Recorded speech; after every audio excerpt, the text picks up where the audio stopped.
this computer. We'll just do it the old-fashioned way. So, I read the email you sent. Oh, no, I read the Medium post you sent. And it activated my mind. Okay. Which I suppose was at least part of the intent. And what I wanted to do, you and I haven't done this, and frankly, I'm not sure how much of this has actually been done in public, is I think I'd like to do some sort of like hardcore meta theory, or even like old-fashioned philosophy of science. Okay. Because I think there's some really, really deep concepts that actually need to be clarified. By clarified, I don't mean a term of art, which implies that I understand what the hell I'm talking about. What I mean is actually, I can tell that they need clarity, and I don't have it myself. To even do the kind of work, like to really do the work well. So let me propose one set of concepts that I've played with now for more than a decade and a half. And Manuel de Londa was, I think, the first person who really put them in my head. He characterizes them in the book, Intensive Science and Virtual Philosophy. He uses a different language, and and the language I'm using is not necessarily directly mapping or derivative of his, but there's a lot of similarity. Okay. And then Forrest Landry does something pretty similar in his Immanent Metaphysics. So I'm going to take my own cut at it, because that's all you can ever do. And as always, to the degree to which there's insight, it's from somebody wiser than myself. And to the degree to which there's error, it's due to my own incompetence. Okay, so amen with that caveat on my end. Yeah, so this will be a fun little juggling match. So perfect. So the basic concepts are going to be the possible, the actual, and the relationship between them. Okay. Right. So to kind of frame it out, in the one simple version, there's going to be a lot of variations on the theme. Like, to expand the concepts is going to take a little bit of work, but just as a simple version, if I have an ordinary 6-sided dice, right, I have a possibility space that is effectively mapped by the enumeration of 1 to 6. Gotcha. 6 things. Now, of course, the possibility space is actually larger. In practicality, in actuality, or in the fullness, the possibility space also includes the edges and the vertices. If it doesn't land right, right? or now, whatever. And that's important, because there's actually another concept that we could call the probability. Right? So we've got the possibility and the probability. The probability is a big part of the relationship between the possible and the actual, is the actual probability landscape. So if I take the full possibility space and then I map it to the probability, what I see is that the total territory of probability that lands on edges and vertices is de minimis, effectively 0. So then what I see is a very clean 1 through 6. Perfect. Got it. The actual is the instantiation of that probability possibility landscape in an actual event. Let's just say that a real, call it 3, happens to emerge. Okay, so that's the possible, probable, actual going in one direction. Perfect. But now I have the other direction. I go from the actual back into the possible, and that part is important, because this is how we get things like evolution.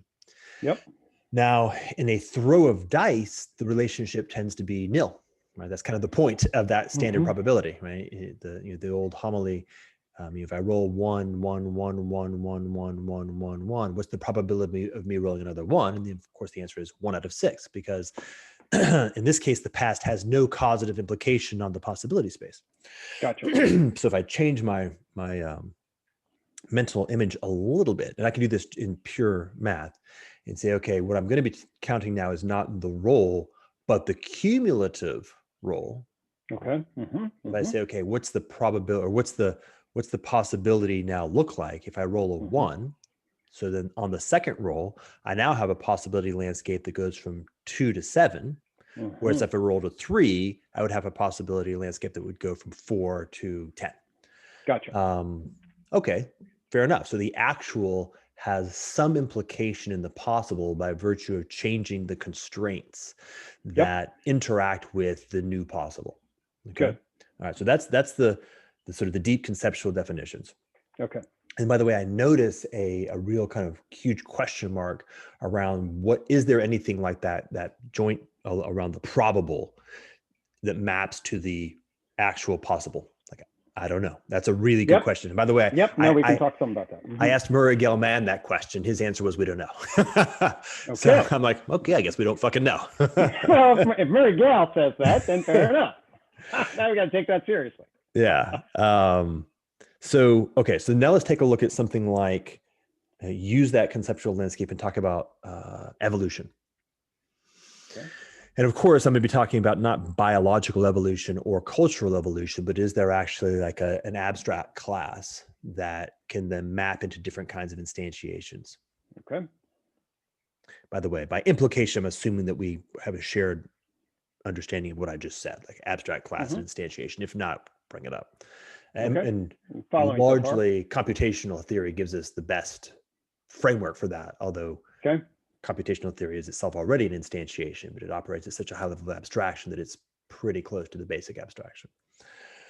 So just to say that again, I would propose that what we typically call biological evolution, which I think you even called life evolution in your article, and then something like, say, behavioral evolution, and then something like cultural evolution are different instantiations of the abstract class in different contexts, in different forms of actual, to be specific. Okay. Amen.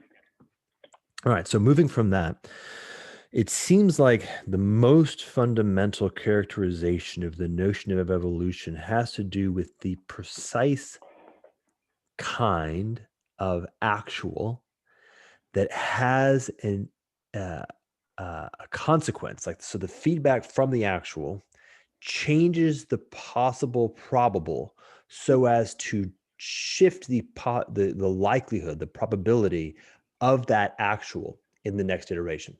Yep. Does that make sense? Totally. Variation, selection, retention. Is going to exactly. And the abstraction there is crucial, right? So if I have so this now starts to include things like, say, a tornado. Now we can do the complex system science transform and say, okay, a tornado in this sense is an evolutionary phenomenon. The existence of the set of complex feedback loops that causes a tornado to be at all is nothing but the fact that a set of air molecules operating in a gravitational field with vectors of a certain kind changes the probability landscape of where they will be in the next moment, has a feedback loop that causes them to be a tornado. Right? And that's it. We've now defined a tornado. Not well, but okay. Delanda does a lot better, by the way, in another book he wrote. And so then we can talk about the specificity, like the special case of RNA, DNA. And I think maybe it's worth drilling down on that because there's a super powerful thing that happens there. And one of the bigger questions of that I remember actually asking this question out loud at an SFI conference. I was like, well, so, is it proper to say that DNA is the kind of the nucleotides are real and the information that they code is not? Or that the information is real and the nucleotides are not? And the answer again was one of these like, don't ask that question, dude. That is like not the kind of thing we like to talk about. We like to do things. That question. We like to do things you can publish papers. You can't publish that fucking paper. But actually, let me double click on that real fast, just because when I do tree of knowledge stuff, I keep coming down to energy information. Okay, which is so energy information. I keep coming down to that. And then one side of that is one aspect, a substance aspect, and then you get another form aspect. And I do substance form aspectualizing around energy and information. So I appreciate why that's a damn complicated question. And that's where I get it. Anyway, go ahead. And so at that point, what I would do is I would say, okay, now I want to foreground the possible, probable, actual dynamic that was just described, and notice that the notion of information is ill-defined. Like we have Shannon information, right? Claude Shannon did a definition. Theoretical. That's not really what we mean by information most of the time, right? He had a very specific, he was working backwards from applied and created a very useful instantiation. But we mean something, the reduction of uncertainty, basically, is what Shannon's theoretical information is. And that's very useful, but it implicates a whole bunch of stuff around statistics and things like that. So what do we mean? Like when we say something like that? And what I want to talk about is, now I'm going to have to be a little bit poetic, but I'm using some of Forrest language, is transcendent laundering. Okay. So, and it has to do with this relationship between information and energy, or more specifically, this notion of something like abstraction or something like possible actual and instantiation. Right? So I just, by the way, I want to be very clear. I just made a weird move as I talked about possible actual, but then I actually talked about instantiation and abstraction, which may be a mapping, may not be. Right? No, I'm tracking. So I have, all right, so DNA. We have this very actually hold on that thought, because John and I get into this. Okay, so John and I get into this very clearly, and we delineate three different meanings of information. One's information theoretic, that's Shannon. Okay, one's information semantic, that's going to be the inside subjective view that's then going to create the tracking of the forms to make judgment. So it's going to then create an abstraction of meaning, and cells do this. Okay, and then there is the process, which is going to have an input-output relation on the semantic tracker that then has an output. So you get the input, computational recursion, and output. So there's three definitions of information that often are entangled or equivocated around. So you get the thing is trying to reduce uncertainty. It has a semantic schematic, and it engages in a translation, induction, and out into output function. Yeah. Okay. So okay, that third might be what I'm going to be talking about. Maybe. Okay. So biological evolution seized upon this actually very unusual dynamic, right? The relationship between genotype and phenotype. Yep. That DNA doesn't go about just DNAing, right? It has this really weird thing where it has its underlying fully abstract pattern, okay, which I can now, and what I mean by that is that I could, in principle, in fact, now in practice, I can map that into an arbitrarily large number of media that are not nucleotides. So specifically, for example, I could take a particular DNA strand and I could code it in a computer. Yep. And we can say that there's an isometry. Right. So hypothesis these days, to the point that we can actually then print nucleotides using mechanical means, I could take a given DNA strand, I could read its pattern, I could code it into a non-nucleotide medium, in this case, ones and zeros stored in some sort of silicon chip with electrical signals, and then I could rewrite it back to nucleotides with a one-to-one correspondence. So that fact, that notion of a transmedia, right? The fact that the pattern itself is not strictly related to the media at all, but has a transcendent character that is super mediated, right? That's a big piece of it. And then, of course, what you have is that's the genius, and I mean that specifically, of the discovery of biological evolution. DNA said, okay, here's the deal. There's something that happens in the nucleotide mediation, in the domain of nucleotides, that is a good thing to do, like super compact, hyper compact, and carries as little extraneous stuff as possible. So like it's the right place to store the fundamental pattern. But there's something else that happens, which is something like modulating persistence in the complex milieu of niche, of the environment, of actual space, where what I need to do is I need to instantiate this pattern in a phenotype. Right? You get this, where there is sort of nothing in some deep sense about my total biological existence that is obviously the same as a series of twisty nucleotides. And yet they are exactly the same in the sense of the pattern that produces them. So the pattern instantiated in, mediated by mRNA and protein synthesis, produces this. The pattern instantiated in DNA replication produces that, and yet they are the same fucking pattern, right?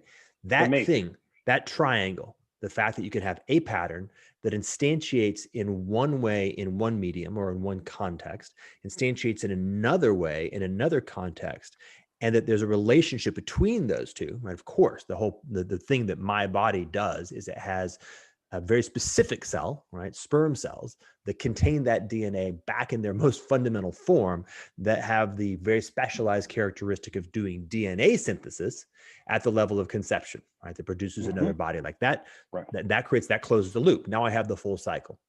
Totally. That notion of like what's happening in the, like what's evolution actually doing there.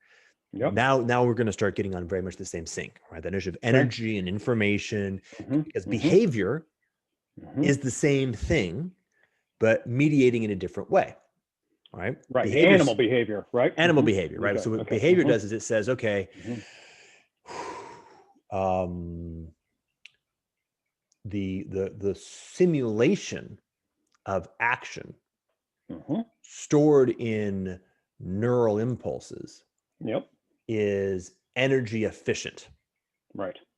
But the enaction of action in world is possibility landscape transformative, right? If all I do is I sit and imagine, this is that, in fact, that oddly enough, that gap between the imaginal and the imagination that John and I talked about recently. Right, you got to do it functionally. Let's get it right. And you have to. That's like behavior is that, right? Behavior is precisely the efficient frontier between the maximally energy efficient pattern processing side, right? That maps back down to DNA, and the maximally actual modulating possibility on the energetic side, that maps to phenotype, and then keeping them connected, which is the body. So now we have and I think this is sort of, I'm just recapitulating, I think largely what's already contained in your talk model, but I'm trying to sort of do it in a series of concepts that are maximally compact. Perfect. So then the recursion is that this basic morphology, this basic triangle of pattern and energy, and keeping a fundamentally bound relationship between them is what keeps showing up at the joint points. Yep. So when I take a look at it, what you're calling systems of justification has to do with that same dynamic, whereby the information, and now I'm using it in the Shannon sense, right? The bits of signal communicate. Oh God, this is so hard. Maybe if I take it out of super complex and try to make it very simple, it'll land a little easier. So what we're trying to do, the problem here is that I'm trying to coordinate a distributed group of biological organisms. So in the previous morphology and phenotype, I was trying to coordinate a distributed group of cells, for example. It's not quite right, but it's close enough for what we're doing here. And in the context of just systems of justification, what happens is we've discovered a social animal, right, in the biological behavioral domain. And we discovered that social animal, there's a new thing that occurs, that to the degree to which social animal begins to have probabilistically significant coordination, right? That's the key thing, right? As soon as there's probabilistically significant coordination, which is to say that where the actual behavior of some set of phenomena, in this case, a group of social animals, changes the possibility landscape in a fashion that increases the probability of the ongoing sociality coordination of the underlying biological organisms, you now have this new envelope that wraps around that as now a new kind of group, right? Good. Let's pause for just a sec, because we flew over behavior a little bit, and I want to make sure we're clear on what's going on there. So animals in the Cambrian explosion, 550 million years or so ago, animals come out of the rest of the kingdom, all right? And what is going on is another layer of evolvability online, So, and what happens is, because they move around, then all of a sudden it's animal on animal movement action, which is basically prey predation. and territory shit. Okay, so the system, it's not social, but it's animal on animal action. And the online evolvability of behavioral patterns, phenotypical behavioral patterns of animals, you know, as complicated as mushrooms are, they don't fucking move in the real time that animals move. Okay, so predator and prey need to fucking, and mating and competition between conspecifics is a totally different landscape. Yep. Okay? So you got to engage in that. And that's John would then call the participatory knower, that is in the agent arena relationship that's got immediate feedback loop in dynamic relations. So you have an evolvability nervous system that's engaged in predictive processing, that's measuring what the hell the other animal's going to do, and then adjusting accordingly. Okay. Yep. Yeah. And so to use the language that I've been weaving out here, what I'm seeing is basically two linked loops in the possibility actuality dynamic. And I would say that's what I've been saying the whole time. So DNA, and genotype and phenotype, two linked loops. Now what you have is neurophenomena and physical phenomena, right? So what happens is there's a possibility actuality loop in the neural domain, which then links right here at the joint. Yep. In fact, I'll do it that way to make it even more symbolic.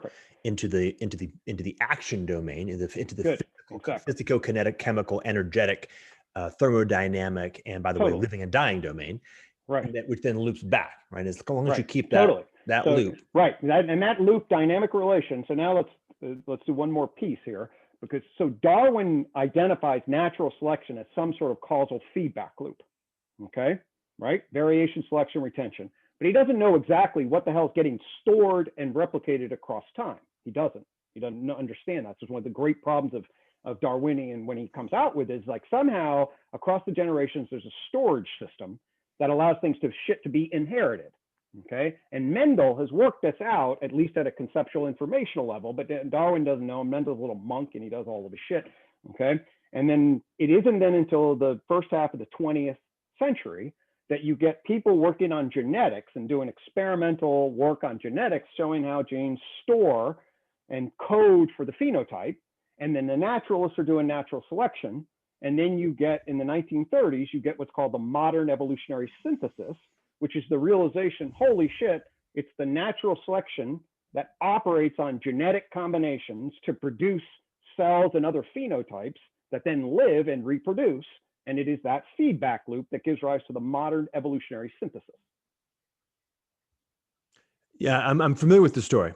But I think that the point you were making earlier, if we slow down, and we can just stick at that within that particular domain before we jump back to culture, is that the change in the landscape. So we're now importing the concept of landscape into the model, and we're at the life level. We're just not at behavior. We're at life level. Right. So and the movement between those two is that there's the discovery of behavior, right? Which is to say, precisely the moment at which there's this new twist where there's a loop that can happen inside a neural cell. Right. It's happening in its own internal possible actual transform dynamic. Yeah. Right. Yep. That has an effect, a causal effect on a loop that happens at the level of just ordinary life. Yep. Right. That then creates this new thing called behavior. Perfect. And then in this new thing called behavior, an entirely new landscape begins to develop as behavior starts to feedback on behavior. Exactly. And I want to call that landscape mind. That's what the tree of knowledge labels, that landscape, mind, and says it's analogous to the concept of life as another layered landscape. Okay. And the other thing I want to say is that effect and that selection process is seen by B.F. Skinner. B.F. Skinner is the Darwin of behavior. Okay. So his whole model of selection is the idea, comes off of Thorndike and says there's the law of effect. That is, the effect that the behavior has changes the probability based on the consequences that it has of whether or not it will do it again. Okay. Okay. So hold on. So to use the language here, the event the event that occurs at the joint point of behavior, the landscape that you're calling mind, is the emergence, and I hate to use that term, but the introduction into possibility of a gigantic new possibility landscape. And this is important. It's a possibility landscape, not a physical actuality landscape, right? So the actuality landscape, in some sense, was unchanged, right? At t epsilon, after the emergence of the first thing that we would call behavior, which of course is not, that doesn't really happen. It's like this super subtle, like never quite, but at the emergence of behavior, you're still basically in the same actual world that you were in. But the possibility landscape just went haywire, right? Exactly. In some sense, within the possibility landscape, you could say that social animals was there, right? So the possibility of social animal was already instantiated all at once. When that happened, it just, then there's the whole playing out of that in actuality. What exact sort of location in the territory of possibility does the actuality explore over what time frame until it lands on this little spot right here called social animal, which then begins its evolution.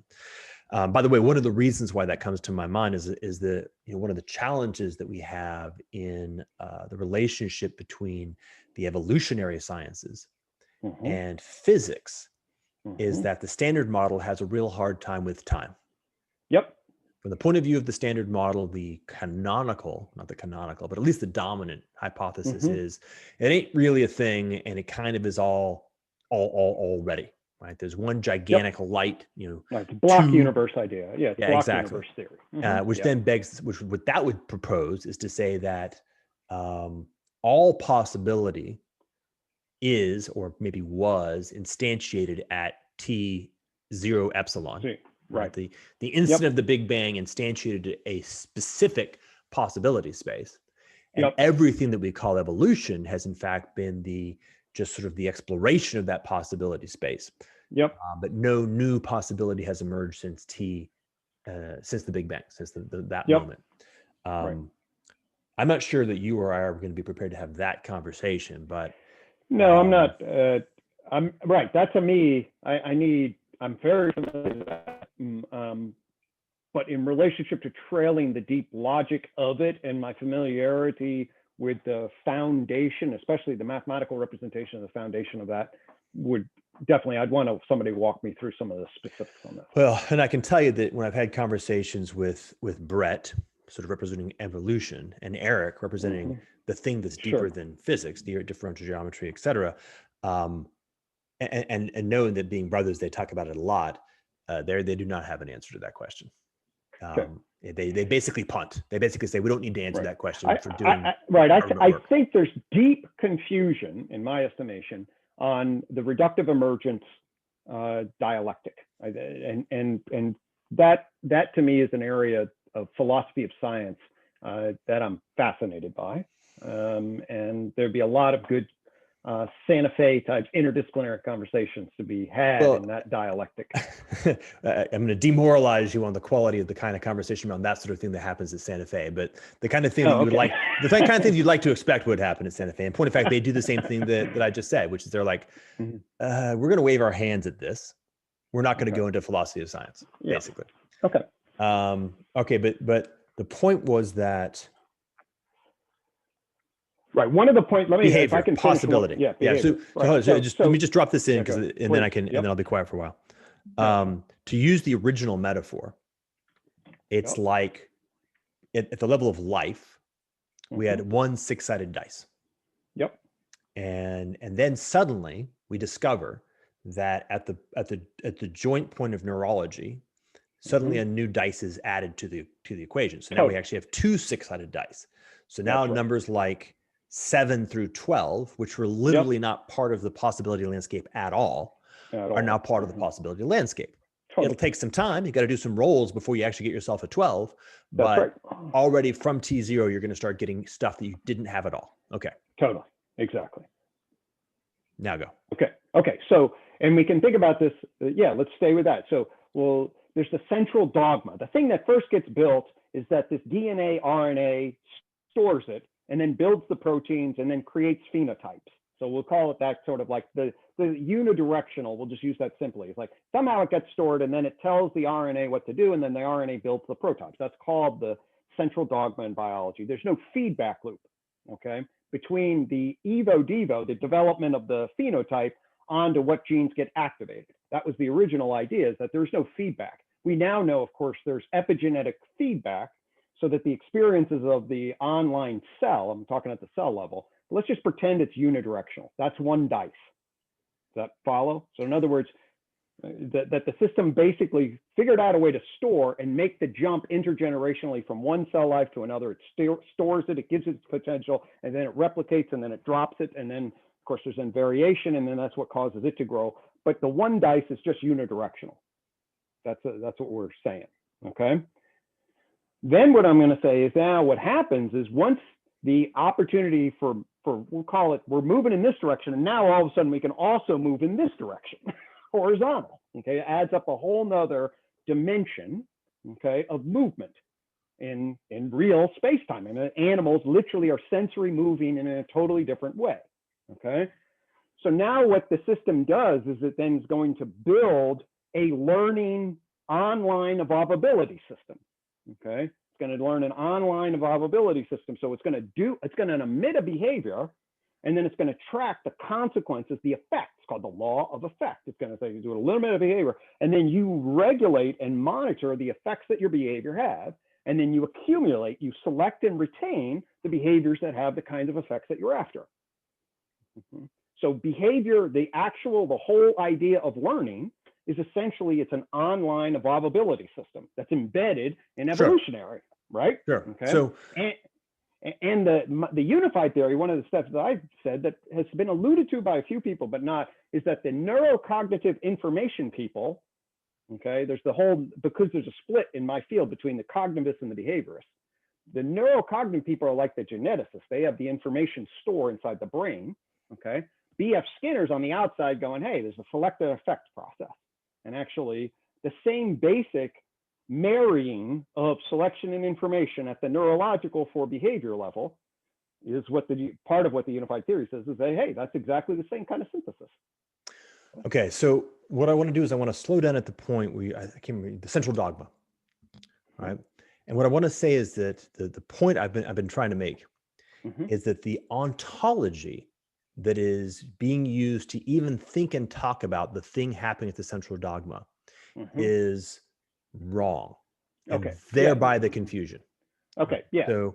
So for example, right, so we say that there's unidirectionality. DNA produces phenotype, right? But phenotype doesn't go backwards and produce DNA, right? And then they say, well, okay, we've got this other thing, where epigenetics. I'm going to stop right there and say, yes, honestly, the epigenetic piece for me at this point, I don't care. Doesn't matter. Irrelevant, because they're not doing the full loop. If you actually say, look, here's how it works, you have to include the possibility. Possibility has to be part of your reality. They're not talking about that. They're exclusively operating in the domain of the actual. Okay. If you have the possible as part of your fundamental ontology of the real, then what happens is I have unidirectionality or bidirectionality. I don't give a fuck of what's going on at the level of the actual. But the thing that really matters, the feedback loop, is actually the feedback back into the shaping of the possibility. It comes back and creates the systems of constraints, right? In some sense, this is super, super obvious. And we already invoked it. They invoke it in the notion of fitness landscape. Right. Fitness landscape is moving in the direction of the notioning of possibility as real. Okay, so what happens is that DNA is a set of constraints in pattern space, right? A set of constraints in an aspect of the possible that modulates the particular coding of phenotype. Participates in a particular arena. All of this, we're now at this point, all of this is happening in the domain of the actual, right? Cascading various instantiations in a particular location in actuality that includes all the other organisms, right? But what it does is that changes, that changes the state of what is possible in the total arena in the next step, right? So what we now call selection. What do we mean by selection? What we mean by selection is the selection of a shape of possibility space, full stop. right? So that's a super deep concept that I just throw out there, right? The narrow band of trying to think of like, like nucleotides have atomic bonds. No. Right, no. Okay, but actually, you know, that ontological step is potentially enormously powerful. Yes. And you know why that, to me, what then you speaks to is actually, oh, fuck, are you actually, how far are we going in this thing? Because you know what happens when you get to quantum. Yes. This is the, well, and I get scared what we because discovered at the base of quantum is exactly this. At the quantum foam is this. Yes, exactly. And so, and all right, shit, can we do it? Maybe we could try. I mean, this is terrible. I feel very much like a college freshman smoking dope and talking about. I'm a psychologist, people. I'm not a fucking physicist. I'm sort of a philosopher. But the fucking physicists don't have this in their toolkit. Well, I had a whole vision of this, okay, in my because I can't do the math, so I'm completely retarded when it comes, or I shouldn't say that, I'm completely incompetent. But I contacted John Wheeler by the way, and I had a conversation with John Wheeler, you know, physicist who coined black holes. Because I had a whole vision of exactly this issue. There's quantum fluctuation, okay, in some sort of dimension, and actually what gravity is a regression off of that variation that holds sort of this kind of conservative glue that maintains some sort of regression to the mean off of the variation. So then this creates a probabilistic variation selection retention mechanism that if there was a cascade effect, that would then give rise to the differentiation. And it would preserve the whole idea that there's quantum fluctuation variation and then some sort of macro level gravitational selection that creates a retention of the emergence of what becomes the material dimension of existence. So anyway, it gets me all excited. I wasn't sure you were dropping into that space, or at least that's where you got to. I mean, because you have to, right? You have to. That's like the fundamental essence of reality. If you want to go fundamental ontology, scientific ontology, what else are you dealing with? But the point is to say, look, you can't do. It's the analytic error. Like I'm trying to avoid the analytic error. It's all well and good to pull the pieces apart and take a look at them. Right. But if you put them back together again, without actually truly integrating them back all the way into a continuous whole, then you're just going to be making giant errors, right? You're going to reify a piece of shit, and then you jam Legos in that don't really fit. And it's a mess, right? It becomes a mess. So then the point being is something like, look, every move, like let's just zoom back down, like when DNA, when a particular piece of nucleotide has a DNA mRNA code, like just all the way down to there, the totality of the entire quantum field coextensive with the entire universe is implicated in that event, right? Every single actual event by necessity implicates the whole of the field of possibility. If you buy entanglement, that's it. Well, you don't even have to buy entanglement. You just have to be thoughtful. You just have to like be like not wave your hands as you're tracing it. You're like, okay, I can do the classic physics thing and do a truncate. Well, okay, yeah, but sure, the orbital relationship between the moons around Saturn don't really matter. Okay, fair enough. I can do a rounding error at some large number at the end and assume it doesn't matter. And that's kind of how shit gets done, right? How actuality actually occurs is if I do the possibility probability move, right? That's why that's in the ontology. I notice that the edges and the vertices collapse to an infinitesimal and I can rule them out for all practical purposes, for all actual purposes, but they're still in the possibility landscape. Right. And so I can't throw them away when I get to the possibility. And the point is that the possibility is the whole fucking thing. Possibility is intrinsically whole. It is intrinsically the whole thing. Now, when we take a look at our questions of quantum mechanics, or the thing that quantum mechanics tries to look at, and we have things like entanglement and non-locality and questions like that. And we're like, well, you remember a lot of the thought experiments about, I can't remember the exact guy, but so you got Schrodinger's cat. You got like whatever it is named Billy Bob Scientist. Remember that story? It's like, well, sure, I've got Schrodinger's cat inside the box. Billy Bob, who's not Billy Bob, is another guy who's probably German, who says, yeah, I get you, but guess what? The scientist who's watching the box is now also entangled with the cat in the box. So now I have another one. And by the way, you thinking about that is entangled with that. Like there's no point at which I can sort of cut and say this is no longer continuous. Because continuity is continuity, right? It is actually all connected. There is at one point, there is just one single quantum field that is actually happening.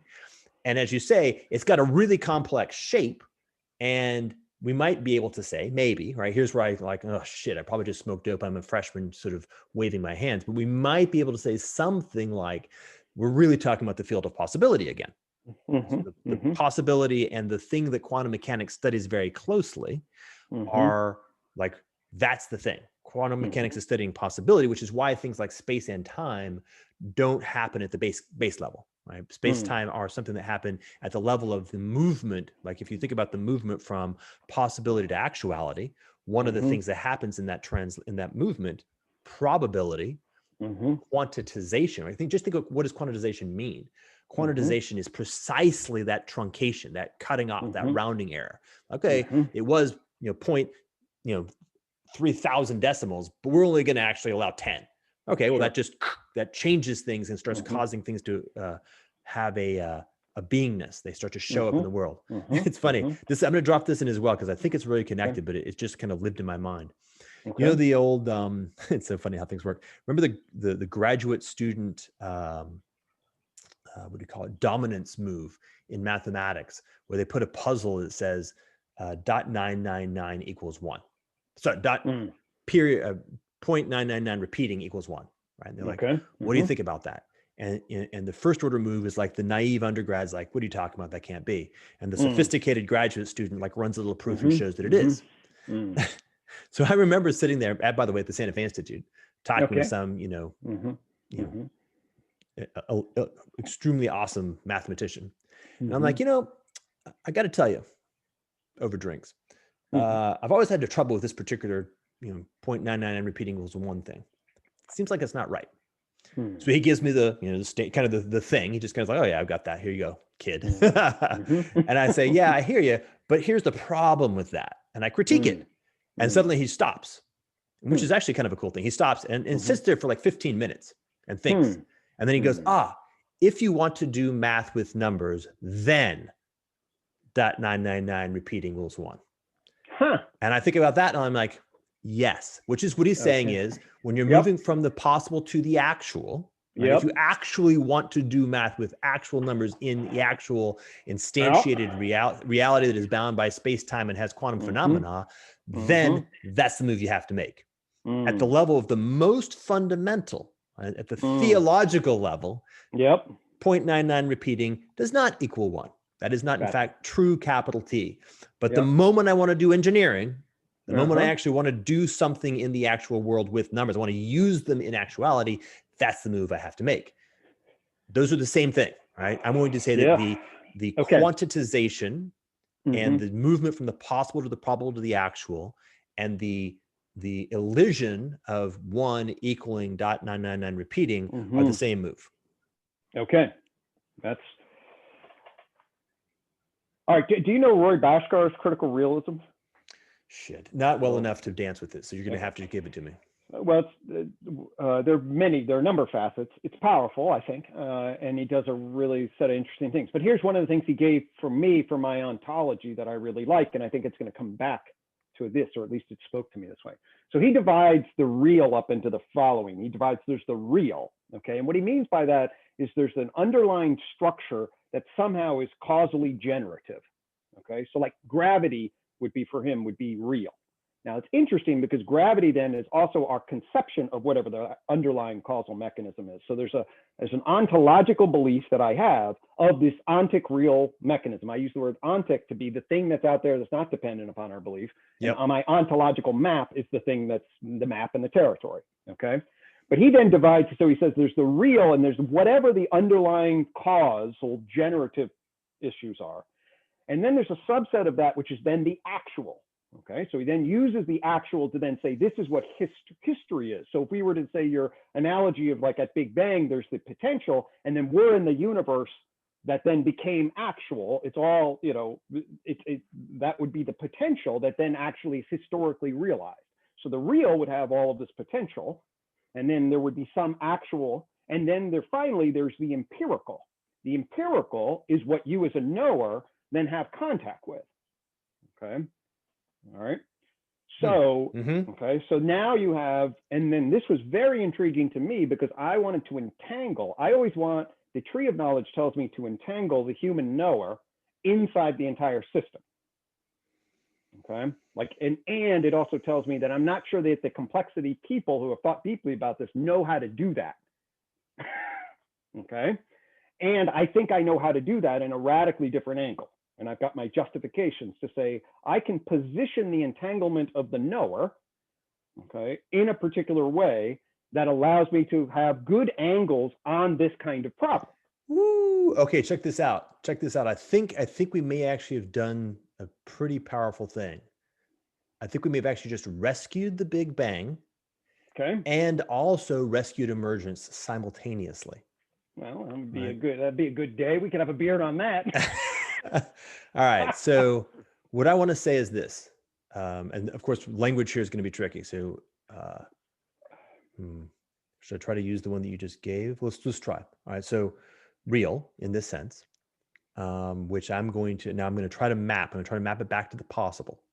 Okay. Which is kind of a weird thing, right? People are going to get a little confused by that, but okay. Yep. No, I think we're driving on a new bridge here of language game. and then you've got the notion of the actual. All right, so that's that mapped right onto us. Yep. And then you've got the notion of the empirical. And then the notion of the empirical. Which for the moment I can actually I'm going to ignore that for the moment. You're going to bring that back in, but for the moment, I want to take just the beginning part. So what's important is to say that there is on the one hand an actual timeline in the actual that I can actually run back and observe in the actual, right? And that's the thing that we call the Big Bang, and the thing that physics has been talking about that has history and stuff like that. Run the tape back, all the thing shrinks back into some goddamn point. But this is super, this is the point, but that thing called the real, or more specifically, the thing called the possible, is not and has never been the actual, right? It's not like the possible became the actual once 13 billion years ago and that was the end of that. It's more like the possible is not even related to time, right? The possible is the possible. Time is not part of the story. That there's an intrinsic relationship between the possible and the actual that includes as part of it, the instantiation in space-time in accord with the current state of the actual, right? That's the set of constraints as the actual feeds back and relates to the possible. And that emergence is precisely the opening up of the actual to the always already non-temporal, non-spatial possibility in a particular location in space-time. Right. So the notion of like, you call it this sentence, that I'm saying right now to you was preordained at the moment of the Big Bang is not true in any meaningful sense. Right. Right. What was true was that in the infinity of possibility, because it is infinite, all possibilities are latent in the infinity of the possibility space. Right. So therefore, in a very trivial sense, it was possible, the most trivial sense imaginable. Right. You could have gotten there with the baton of energy information, in theory. But the specific contingency of the actual rolling out of actuality, which has no particularity to it. There's not like a preordained eschatology to the rolling out of actuality. There is simply the efficient, the adjacent possible, right? Actuality is what it is. And then there is the set of relationalities. Yeah, exactly. Tap that. Double tap, actually. Actually, we're quadruple tapping into our conversation, right? We go matter, life, mind. We'll tap that fucking thing all the way back into the actual empirical moment. Oh, yeah. I think we probably will very soon, because empirical is going to get rolled in pretty quick.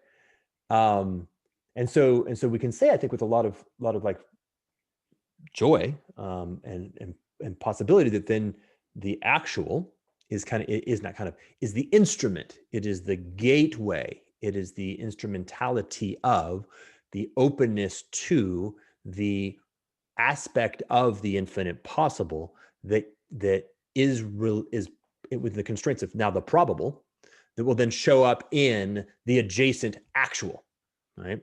And there it is, right? There you have it. And so what happens is something like when you hit one of your joint points in the talk system, the big chunks of the infinite possible now drop into the proximity space of the actual. And it's almost like, again, we just put 2 more dice in the cup. We haven't rolled them yet, and we definitely haven't rolled all of the rolls that could happen. But what can happen, the sort of the adjacent actual just expanded to include that entire thing. And then we're playing it out, right? So you've got this really interesting now cycle, this move of points at which the state of the full actual, or more specifically in this case, actually the local actual, because the local actual is all that really matters. The local actual give rise to certain shapes of the possibility, the possible in relationality to the probable and the actualization, the adjacent actual, which then as they move, begin to actually open up, in some cases, big chunks or little chunks, right? Sometimes there's really big chunks of the adjacent possible that then drive whole era of playing out of the actual. Totally. But then and sometimes there's not that much, right? Sometimes like within the sometimes you hit a dead end and die. Yeah, sometimes, most of the time. I mean, that's entropy. All the backdrop shadow is fucking eating away at you, and you're dopping off. You know, right. Hold the goddamn line. In point of fact, almost always. That's kind of the key thing to import in this. Almost always. You look at the sort of backdrop is eating you away. There's no doubt about that. The monster of the void is right on the. Well, you're familiar with Deleuze's concept of the heicity? It's a great term because it's nearly unpronounceable. Can't fucking spell it. What the hell are you trying to talk about? And it's nice because that the aesthetic actually maps. He put that out there as an ontological primitive. It's like, look, if you want to really do this right, the totality of the actual includes 2 fundamentally distinct kinds of phenomena. Okay. You've got the heicity, which are actual phenomena, but ones that effectively have 0 positive feedback on the possibility landscape. They are ephemeral in their most fundamental characteristic. Gotcha. So the actual relationality between 2 air molecules in my room are a heicity. And then, of course, the beingness of a heicity evaporates into the thermodynamic void instantaneously, more or less. Right. By the way, sometimes a lot less. It might be 10,000 years. Who knows? But the point is that it's entirely ephemeral. It's entirely contingent, and effectively the totality of the actual is heicity. Right. Okay. Now, if I subtract out of that this other phenomena, which I don't know what he even calls that, so I'm just going to call it the enduring. Right. Okay. And by the enduring, I'm now talking about the tiny subset of phenomena that have a very specific feedback on the possible, such that the probable is shifted in the direction that the probability of that particular phenomenon reoccurring, it goes up. Right? This is the rhizome that grows out of it, right? I mean, this is rhizomaic, right? Yep. Would that be? That's it, right? And so what happens is then you've got this. Brett Weinstein says this in a slightly less French way, a slightly less LSD multiplied by French way, which is, I think he said it like I remember one time. He's like, yeah, you believe that, but you believe that is basically survivor's bias because you happen to be at the very nub end of a billion-year-long subset of the whole, riding the wave of causality in a particular way, and you just happen to be right. You just happen to be the inheritor of something that has been around. Has managed to continue to modulate the possible actual dynamics such that it continues to be for a long fucking time. And you're just that kind of thing. But for effectively everything else in the universe, that's not a thing. So by the way, that point, and now if you use that language, like this subset of phenomena, and then the exploration of the characteristics of that subset of phenomena, the enduring. Now we're starting that, like when we talk about what is the class that includes literally everything on the talk. Right. Literally everything on the talk is that subset of phenomena, the enduring. Gotcha. And then the talk is the dynamic interplay of the exploration of the actual and the possible. Right? So every joint point is some location where some shift has happened at the level of the actual, that a gigantic new chunk of possibility just got opened up into the adjacent actual, or at least within a time horizon of the adjacent actual that we can talk about as being a kind of era. We can do we can do an elision, we can do a quantitization elision on it and say, this is we can call it a chunk, right? We can conceptually put it into a box and give it a name, mind. Totally. Mm-hmm. And okay, and that's that. Like I think that's the whole story.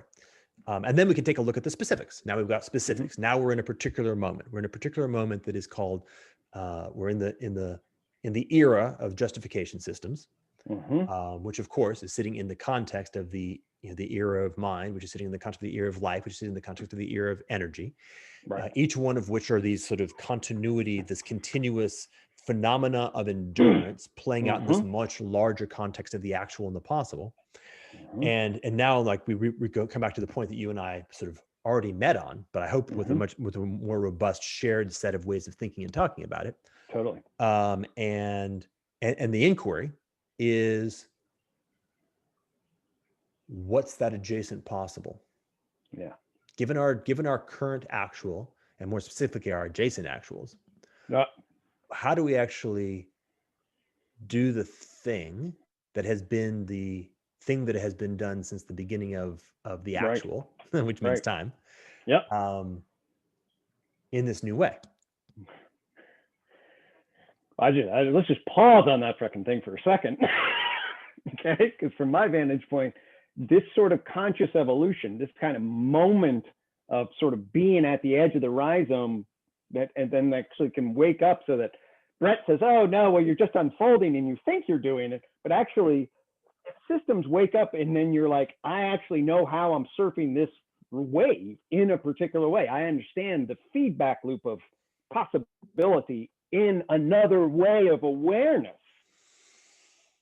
That's like, that is to me is that's another strange loop. Okay, the Hofstadter talks about your strange loop of self-awareness. As I say what I am, I create the effective possible spaces in a self-conscious feedback loop. Now this is a level of conscious awareness about evolution that is,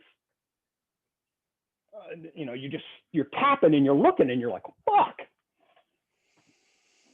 Yeah, it's funny. I notice maybe there's a shift that needs to happen here. Mm-hmm. Yeah, that's exactly right. Okay, cool.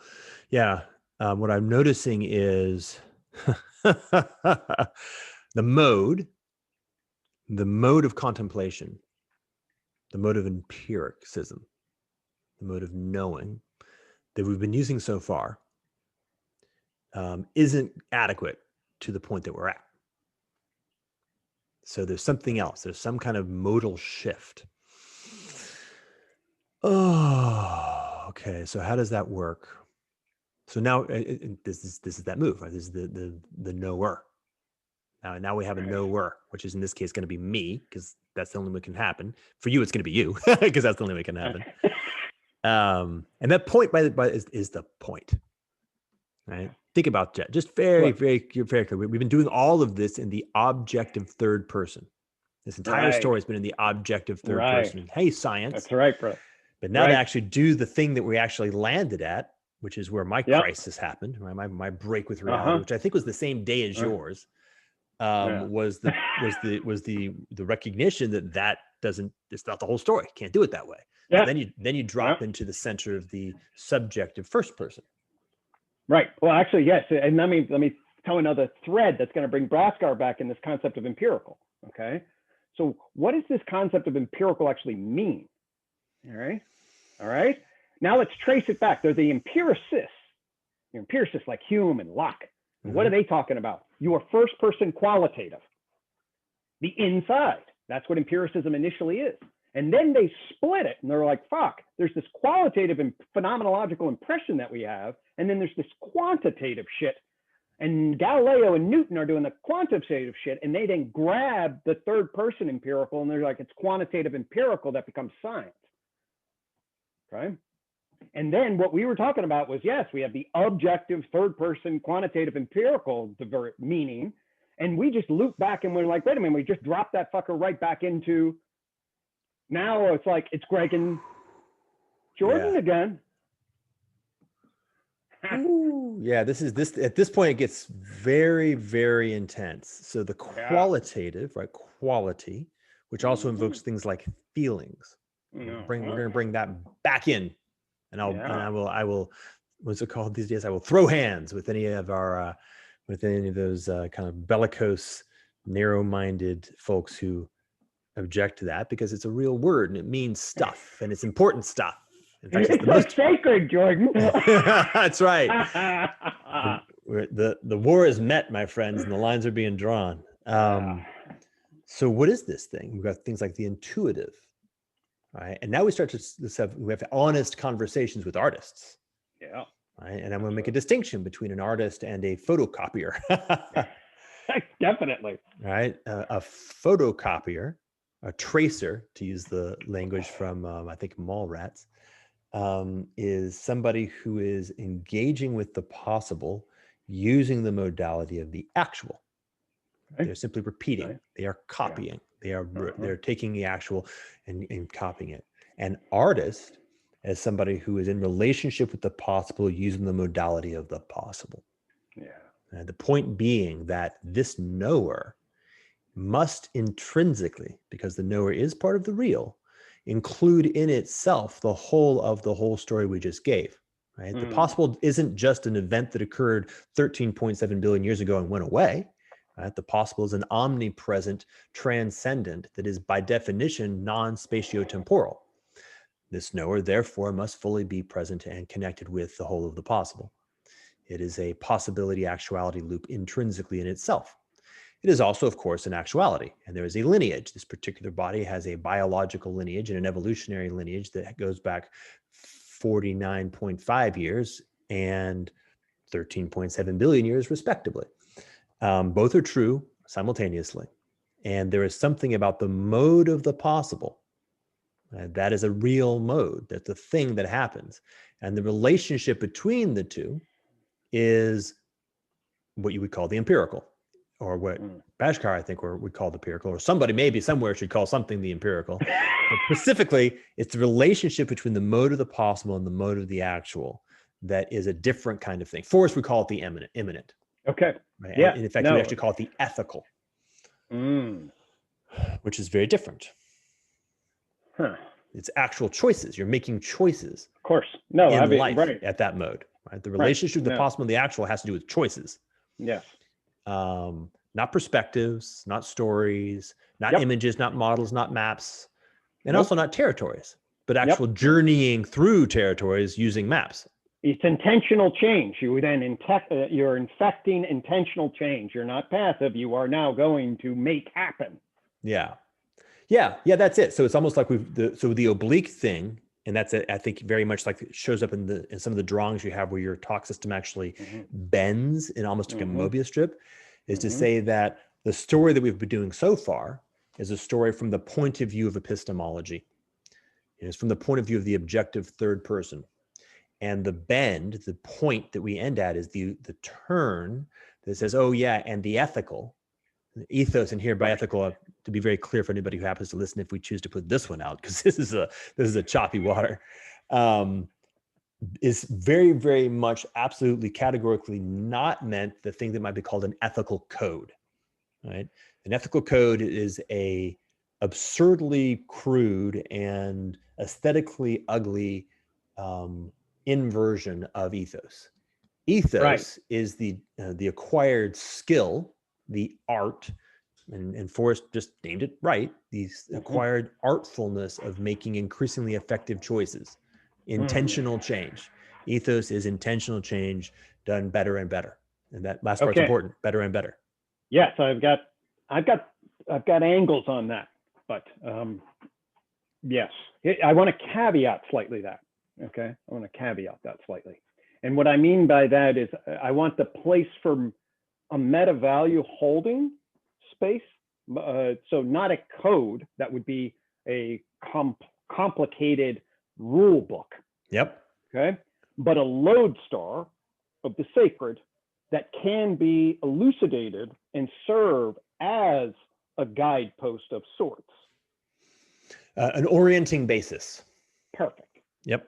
Yeah, an orienting basis. Aristotle's getting at with the eudaimonic endpoint is the idea that you can place out into the liminal some idea of a wise, virtuous mode of being. Yep. And then you can use that to navigate the wave without complicated code, but with complex adaptive faith. Ooh, yeah. And so in my interlocutor of my mathematician, say, okay, I see you're doing math with numbers, and I will raise you doing math with numbers well. Right? Because if you only do the first move, guess what just happened? You've now entered into into nihil. You no longer have an orienting basis. You have to have that orienting basis for how you're going to use this power of doing math with numbers, my friend. Otherwise, you're going to get everybody killed. And it doesn't seem like it. Doesn't seem like it at first. At first, you're just twiddling your thumbs, making cannonballs fly better. But before you know it, you're Oppenheimer, and it's, oh shit, how'd that happen? Amen. Wow, this is wisdom oriented. You got to have wisdom oriented. Yeah. Amen. Huh. Okay, so that's, we end up with a very interesting point. It's like, okay, there we are. We now have been able to say that there's a very interesting story that has a history in the context of the actual. It has a more fundamental characteristic in the context of the relationship between the actual and the possible. Yes. It has a first person eventity, which is us now. Yep. Noticing that when we contemplate us now, we're at the end point of that actual story, which of course is always the case, but in this case is the case. Yep. And there's something about that point that is a very specific point. Right. Well, it is your unique empirical point at the level of the first person. There is a quality point, of the first person, empirical quality point, a moment. And to me, what's super fascinating about that juncture is that, well, if you and I or others can then align our first person and third person empirical. Yep. Well, and not just if, but now it actually becomes how. How? Yeah, well, but it's always been if, and now actually you can actually create a potential how, and then you actually. Yeah. So the point that I was trying to make earlier, just then that I bungled was, it is always the case, right? It's always the case that your first person empirical is the terminal moment in the actual from your first person perspective. Right. But not all moments in the actual are the same. Some moments in the actual happen before a joint point in the relationship between the possible and the actual.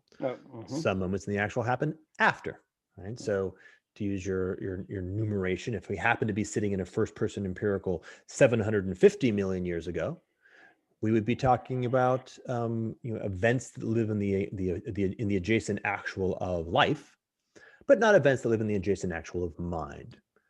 Whereas if we're sitting there in the Cambrian explosion, we're starting to take a look at, looks like a new game's in town, boys. Right. You can keep playing the life game if you like, Mr. Mushroom. Right. I'm going to go ahead and get on the train of mind and start playing that game. And that's a different kind of story. And by the way, that is actually what we mean. What comes online, the best guess is, then at the Cambrian explosion, is what comes online are pleasure and pain, and as we mean that in quality. Yeah, aversion, attraction, an orienting basis in behavior has a very simple distinction: go towards or go away from, or sit still. Well, yeah, they do that at cells, okay, but we're actually now talking about what it is like to be. I don't think that quality. There's good reason to. I don't think there's good reason to assume that there's what it's like to be a bacteria. We can debate about it, but with no brain or anything.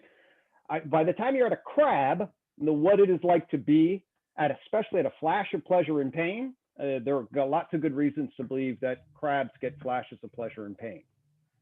I can have an empathic connection to a bacteria. I can what it's like to be. It's very simple.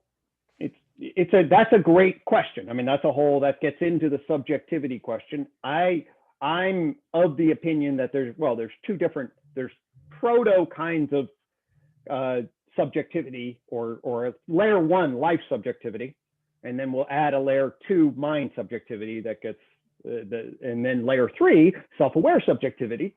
The culture, you can lever them that way.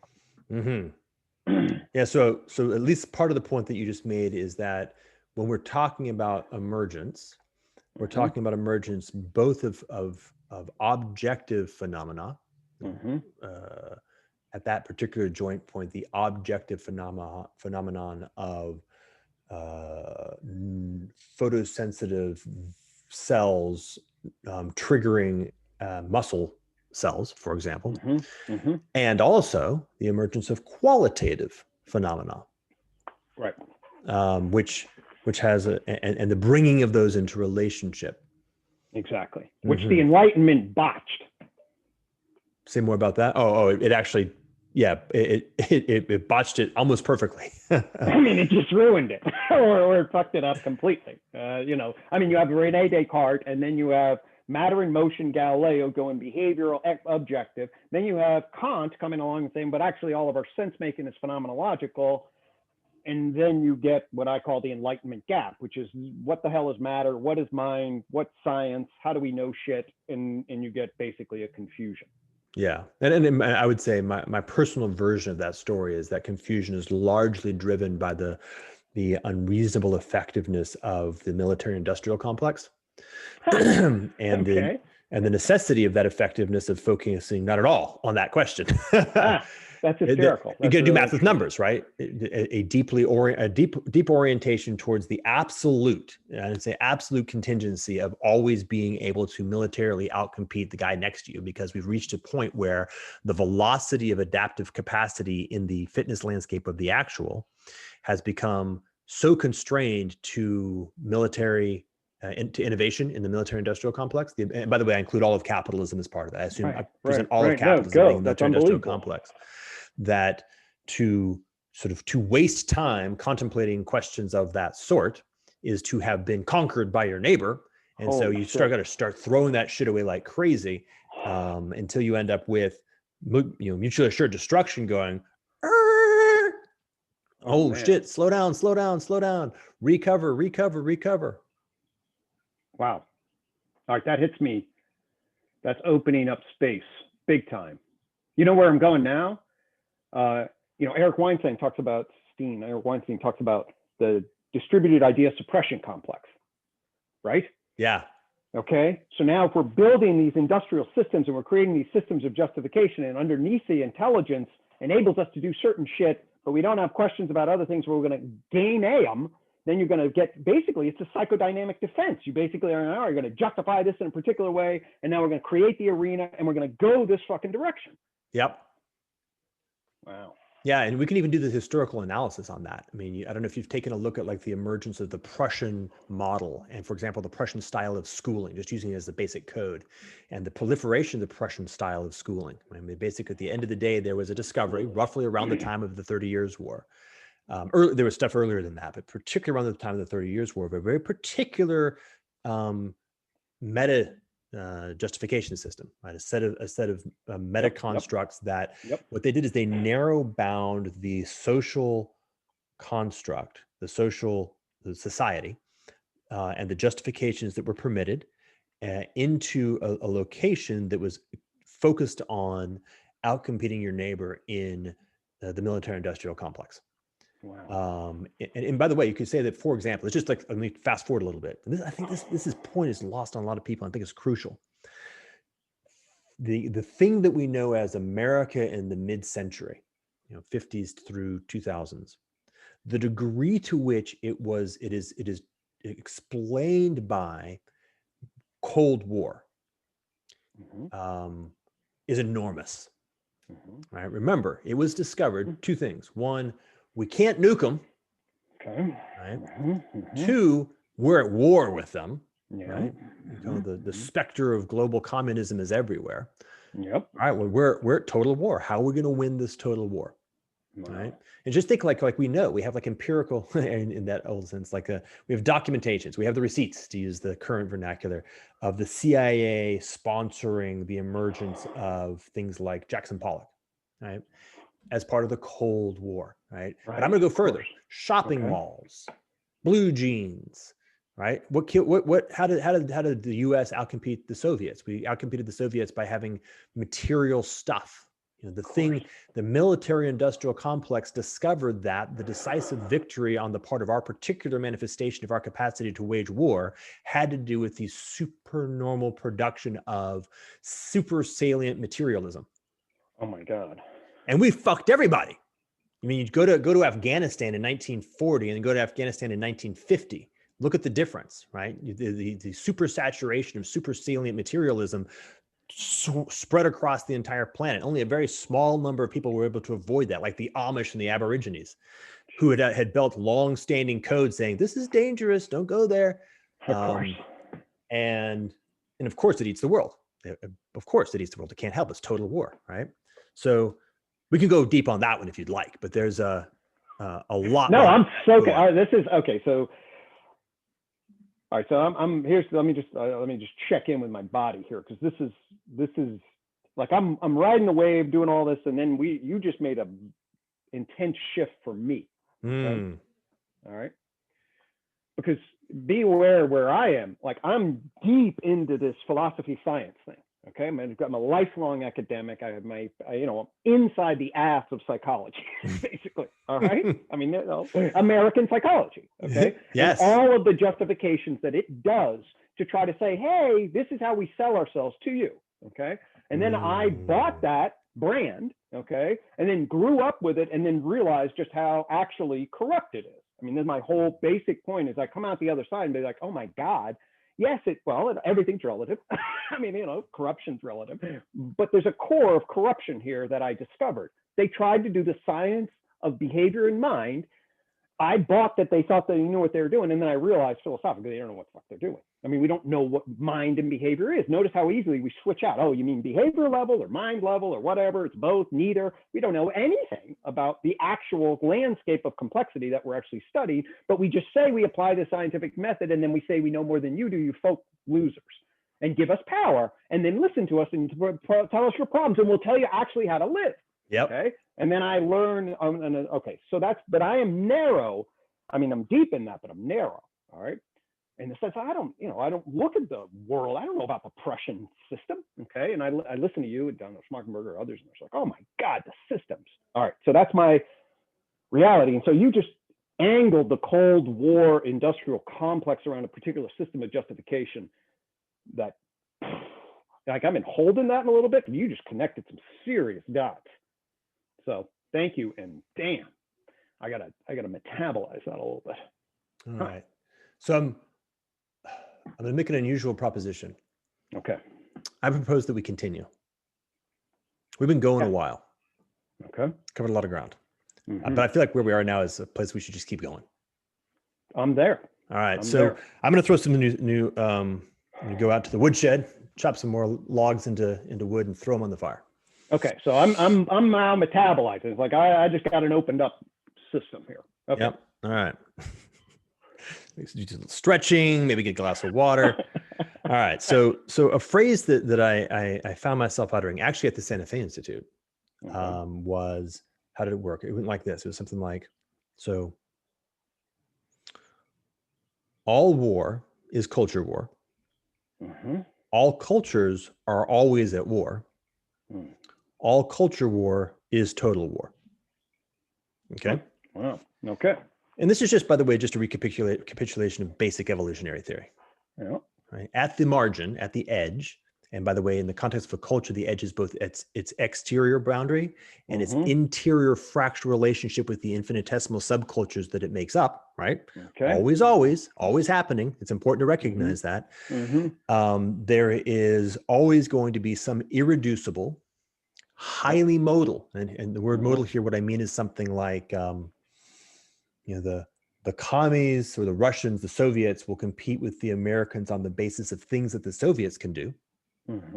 That's not a very good example because I haven't got enough detail. The Japanese, post-World War II, discovered that anime and sushi and some particular characteristic of the way that the Japanese were able to do industrialism were highly selected for as sharp edges, high quality weapons in the cultural toolkit of the Japanese culture vis-a-vis the American globalist metaculture. Okay, interesting. By contrast, the Japanese discovered that rock and roll, which was a highly, highly, highly potent consequence of the boiling pot of the interior of the American culture. I mean, think about rock and roll as a relationship between Black culture and white culture and urban and rural, the interrelationship of the sudden media complex of having highly diversified subcultures connected with records and radio, like as a Cambrian explosion of cultural artifacts. Rock and roll comes out of the top of that as a particularly potent virus and spread globally, right? So that was a product of the interior of the American culture, more or less, right? And had a characteristic of basically just penetrating in all the other cultures. So there's like this, this rhizomatic, think bacteria, right? The way the bacteria interpenetrate each other and share pieces of DNA in all complex ways. That's how culture war works. Right. Do you like meme? Do you like Dawkins' memes concept of a meme? Do you use that at all? Or well, it's kind of funny. Yes, no, yes, no. Okay. So first order, okay, yes, nice. Second order, dude, you got to do the meta move. You got to actually say, okay, there's actually a more fundamental thing that's going on that's happening at the transcendent abstract level, of which gene and meme are instantiations and have characteristics. Then fucking millennials are using this word meme to mean the juxtaposition of images and text with the so what a reduction. And then whoa, those memes that they're using are actually much more powerful and potent and a better example of the thing than I thought.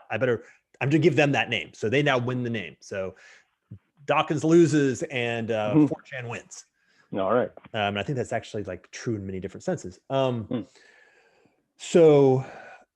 also I think the problem of the notion of meme has a sort of a false analytical closure to it, because these are sort of highly fluid, fractal, like interpenetrating at levels of scale. And we're on the same page. I think we're totally. So I just threw it out there. If you want to use it, whatever. If not, I think we have the exact same sort of systemic critique of it and applicability with it. All right. So with that as a base, right, and fluid dynamics is pretty good here. Then what I have is to say, okay, if I have a certain, I'll make this I'll make it concrete. It's not quite right, but it's an easier visual metaphor to hold. An iceberg is a variation on the concept of water in fluid dynamics that has a very powerful characteristic of how it moves around in oceans. And the proposal I would put forward, and this is where like your singularity curve comes in, is that the story that I was just telling about the discovery of the rate of change of harnessing the totality of social enterprise to win in a increasingly sophisticated, aware, strategic military-industrial complex, right? So what do I mean by military-industrial complex? Let me just define that, right? Please. So military-industrial complex, as I define it, is the recursive use of deliberate design of social institutions to increase the innovative capacity in internal, external cultural conflict. Okay, nice. Okay, so we are aware of the fact that this shit doesn't happen by accident. Right. We are aware of the fact that you can do a better job of harnessing your total social resources to be better at. And we're aware of the reality that if you don't do better than, your neighbor will tend to eat you. Right. Is it an exemplar of game A? I mean, it is an exemplar of game A. Yeah, it is. It's sort of the peak predator of game A. Peak game A. Yep. And you can say that all of game A has been progressive discovery of that sort of thing, but the movement of it from the unconscious into the conscious, and from the conscious into the optimization, the exploration of exactly how to do this better and better and better. And by the way, there's a constraint, which is one of the interesting constraints that is implicit in that military-industrial complex, is that the harnessing of the point that we were talking about earlier, the harnessing of the skillfulness of the artist, the harnessing of the ability to tune into the mode of the possible so as to give rise to a change in the adjacent possible, has a intrinsically disruptive characteristic vis-a-vis the actual that is endeavoring to harness the possible to maintain its competitive advantage in the domain of the actual. Right? So I'm 19th century Prussia. I need to get lots of smart people to innovate different things, but I got to hold that within very narrow bounds. Now the disc starts to come in big fucking time, right? Right. Well, you have to, right? You can't let these creatives be too creative, because otherwise it'll actually start breaking apart the construct. They'll lose control of the desired outcome they're trying to affect. Right, which by the way isn't necessarily malevolent, right? You don't have to have it's just, look, here's the deal. If you, like, back to haeicity, if your social structure didn't have some mechanism whereby to maintain its continuity of holding its shit together, then it fell apart. So just straightforward evolutionary process. I'm glad we won the Cold War. There you go. Exactly. I'm glad. And by the way, we can do tell the same story with regard to every meeting of cultures ever in history. You can't help it. Whoop. Did we just run out of storage?